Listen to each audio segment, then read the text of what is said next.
Alright guys, day 2 at the Rubicon, and we're still here at Buck Island. It's about 8:12 a.m. Still early, but I'm already packed up because I like to pack up early and I get up early. Eon's packing up his stuff. Ricardo is still zonked out. And Thomas over there, he's up, running around. So we're gonna get going here. Hopefully we can get the power steering figured out. It's gonna have to be relocated somehow or moved back because that fan is still continuing to rub on the hose. And hopefully it all works out. And if I need to refill more power steering fluid, I got a bunch, but I just want to make it through here without any more issues. But at the same time, it's all we got really left is just Big Sluice on the way to Rubicon Springs, and then from there we're just gonna, take Cadillac Hill, and that's it. Observation point after that. Oh, look at Thomas. That's where he's at. He's kayaking over there. Haha. That's pretty dope. But yeah, we're just enjoying our time right now. So yeah, I had my Starlink set up earlier, or actually last night. I haven't set it up this morning yet. But once we get to Rubicon Springs, I'm going to set it up again. But man, this is beautiful out here. Look at all this. And a little damp here. Yeah.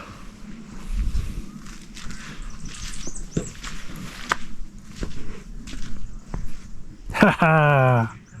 Yeah. Beautiful.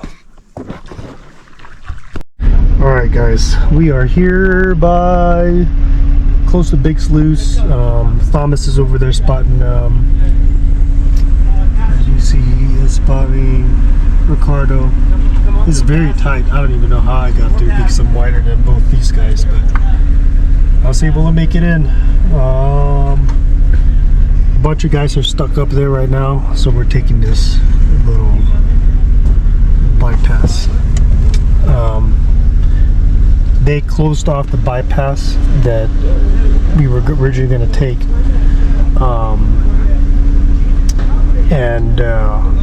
so we had to take this route, which is really tight. So this is not really a bypass. I probably would have fared better up there, but it is what it is. Alright guys, we are at mile marker 5.75. This is Big Sluice. Day 2 of our Rubicon adventure. How's it going so far, Louis? Pretty good so far. I lost one of my signal lights, so I took out the other one so it doesn't get destroyed or lost. So now I have 2 no signal lights, which is cool because I'm gonna run with it. And if I get pulled over, it'll just be a fix-it ticket. Well, hopefully I don't, but we'll see. You never know.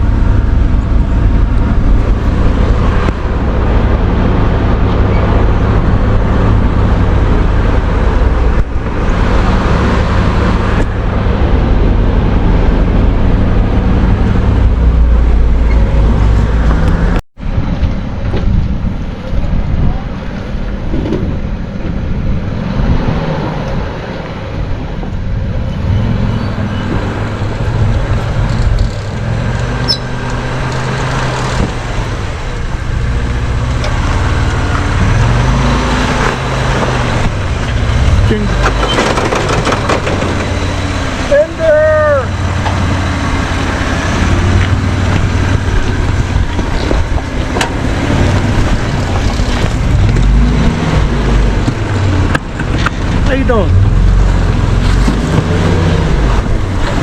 Fun stuff. Ricardo!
The flex on this thing, man, you'll see it. You'll see it.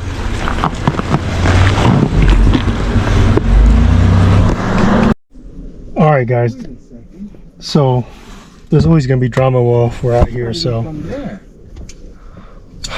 we are out here in the middle of Big Sluice, and I lost all my power steering. My steering box started to leak. One of the fittings were loose. So we had to take it out. Ricardo had to put in some new sealant around the fitting, put it back in, and he's tightening it back up, and we're testing now. No, not the hose. All right, a little water crossing here. I'm a passenger of Thomas today. Still day 2 because we discovered that the steering box grenaded. So we decided to pack up, put it in a better position. It was sketchy trying to position the tires properly. They had to kick it a bunch of times while I had to reverse and go forward so I could put it on the side of the road so then there's enough people that can go through. I didn't want to clog up the trail. So now we're headed to Rubicon Springs. I'm going to set up Starlink while I'm there. Well, first of all, I'm going to see if the Springs happen to have a Land Cruiser steering box. And if they do, then we'll be in business. Probably get back up here tomorrow.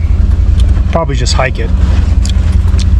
Go up, start fixing on it, and go from there. If not, then I'm gonna make a phone call or go on Facebook, Rubicon Rescue Group, or go to one of these locals that have shops here. Clear on this side. Driver.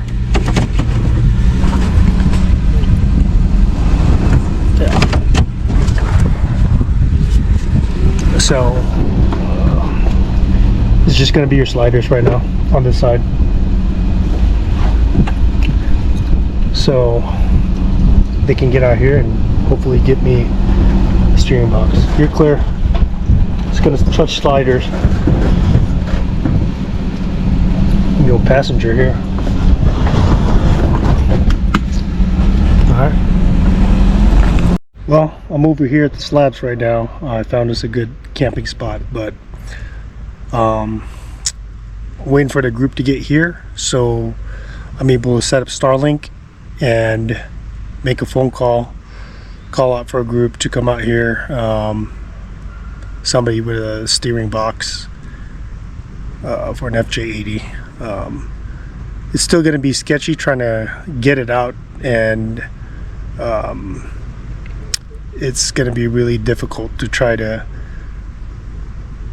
to maneuver it. So we're gonna need a lot of assistance to make it work, to get that shock out, because you do need to remove that shock in order to be able to put that steering box in there. So I'm not in a really good situation, so I'm gonna need somebody to be able to pull me back or kind of drag me and put me in a good position without blocking the rest of the trail, so people can go through, and then there can be a good angle for somebody to go up there and start working on it, and remove the shock and then put in the new steering box. But yep, you know, I'm wishing we could get a new steering box, and if it's already drilled and tapped for a FJ80 or a steering for hydro steering, perfect.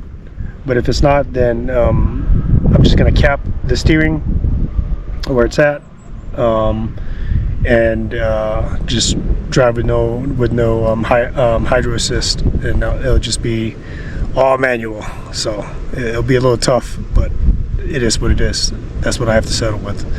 So yeah, stay tuned. Should I know that? Oh, Starker.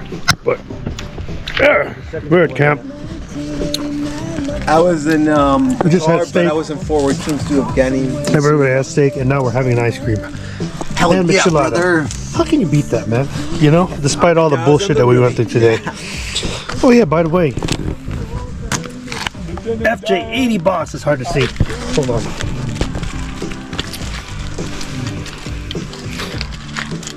There you go. That is an FJ80 box. FJ80 box. We are set. So, yeah.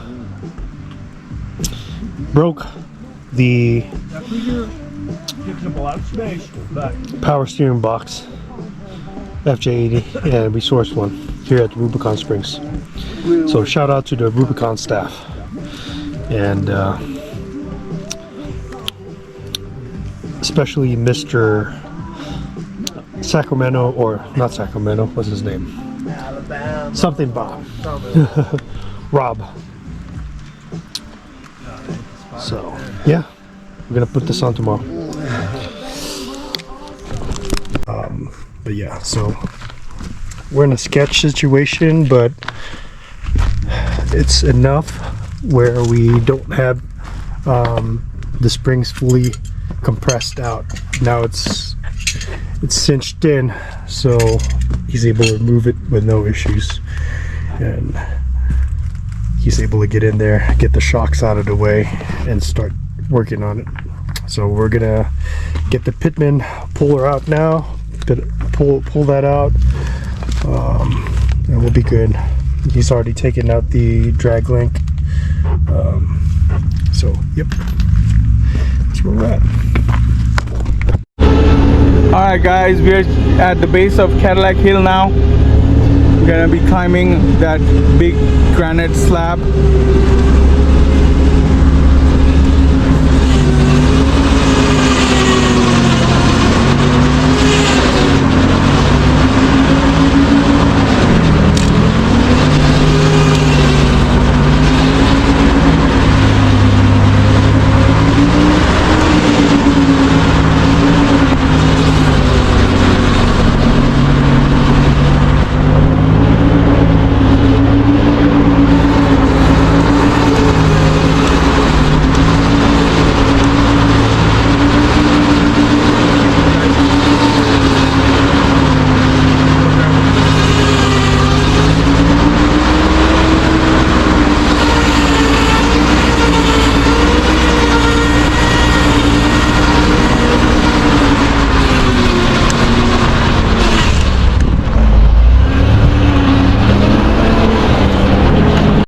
We just made it up Hairpin Cadillac turn, right? Hill.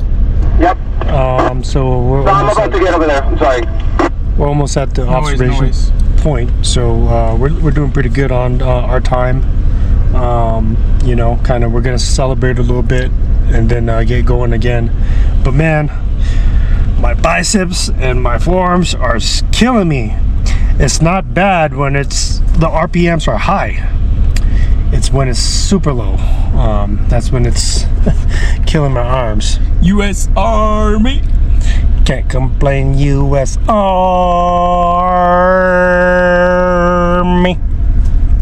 Yeah.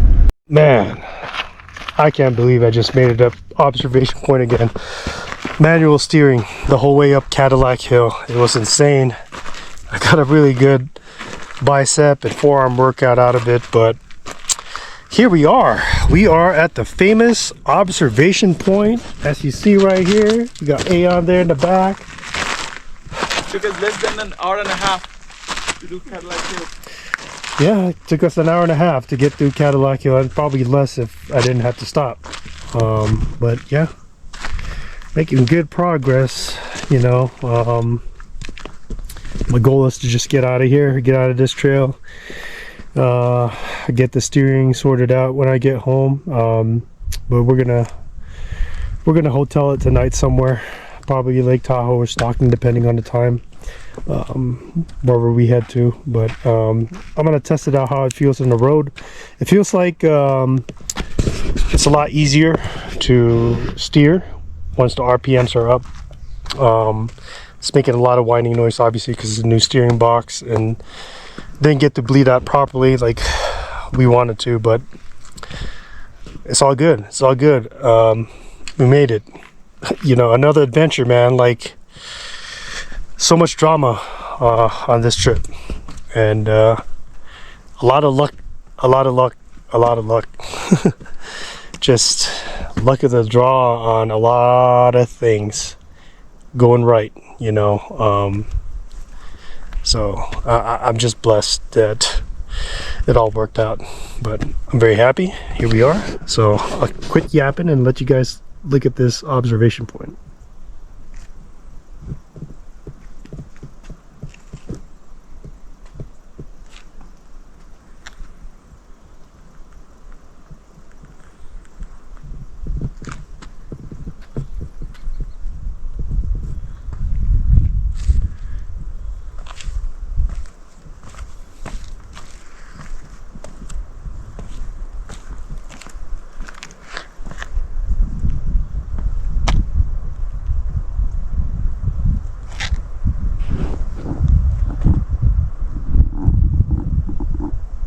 Beautiful.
Driver.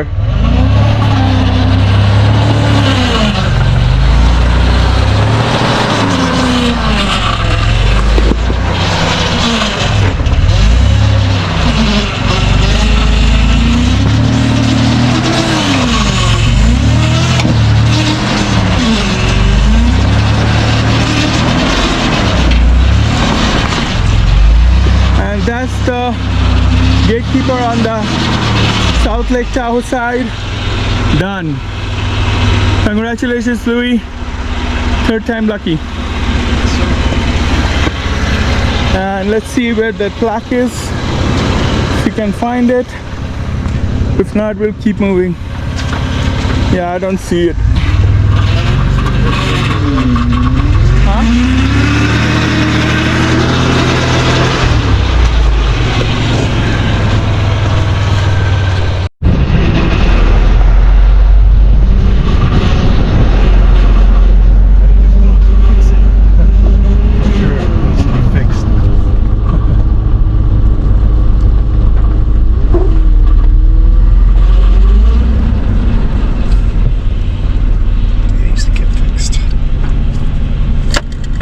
Set up the Starlink, brother.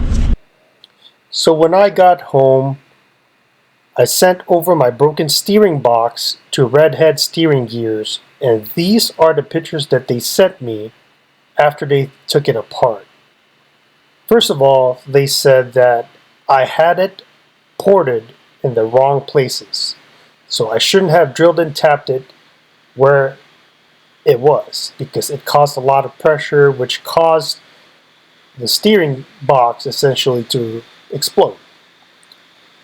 Secondly, they said that I should have changed the seals. Whenever you do open up these things, you want to make sure that you change it to new seals so you prevent it from having this kind of issue.